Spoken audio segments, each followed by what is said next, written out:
አርባዕቱ እንስሳ በዮሐንስ ራእይ ምክብሩን በማንጸባረቅ ወደ እርሱ ተጠግተው ይቆማሉ ተብሎ ተጽፏል። የእነዚህ አራት ፊቶች ትርጉም ምንድን ነው?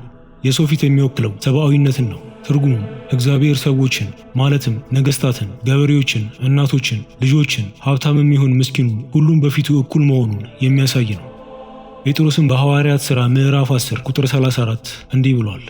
እግዚአብሔር በሰው ፊት እንዳያዳላ ነገር ግን በአሕዛብ ሁሉ እርሱን የሚፈራና ጽድቅን የሚያደርግ በእርሱ የተወደደ እንደሆነ በእውነት አስተዋልኩ። የአንበሳ ፊት የሚወክለው ጠቅላላ የዱር አራዊትን ይሆናል። ትርጉሙም ለሰው ልጅ ያልተገራው ስልጣን ነው። ለሰው ያልተገዙት ሳይቀሩ ለእግዚአብሔር እንደሚሰግዱ የሚያሳይና ፈጣሪም ሰውን ለሚፈሩ ሆነ ለማይፈሩ ፍጥረታት እንደሚጨነቅ የሚያሳይ ነው።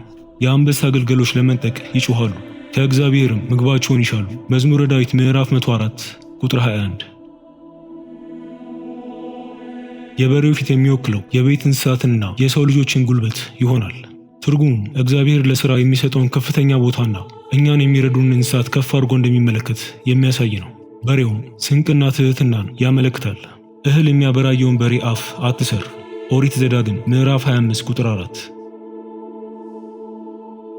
የንስር ፊት የአዕዋፋትን፣ የደመናትን፣ የከዋክብትን ብሎም ከሰው ዕውቀት የተደበቁ ፍጥረቶችን ሁሉ ወካይ ይሆናል። ትርጉሙም ንስር ከሰው በላይ እንደሚበር ሁሉ የአምላክ ዕውቀትም ከጽንፈ ዓለም አልፎ የሚዘልቅ መሆኑን ይጠቁማል።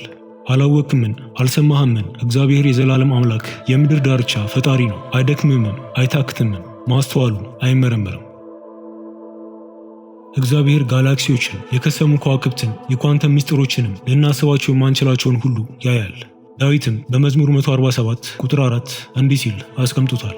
የከዋክብትንም ብዛት ይቆጥራል፣ ሁሉንም በየስማቸው ይጠራቸዋል። ሳይንስ እንዳረጋገጠው አጽናፈ ዓለምን የምናውቀው 5% ብቻ ነው።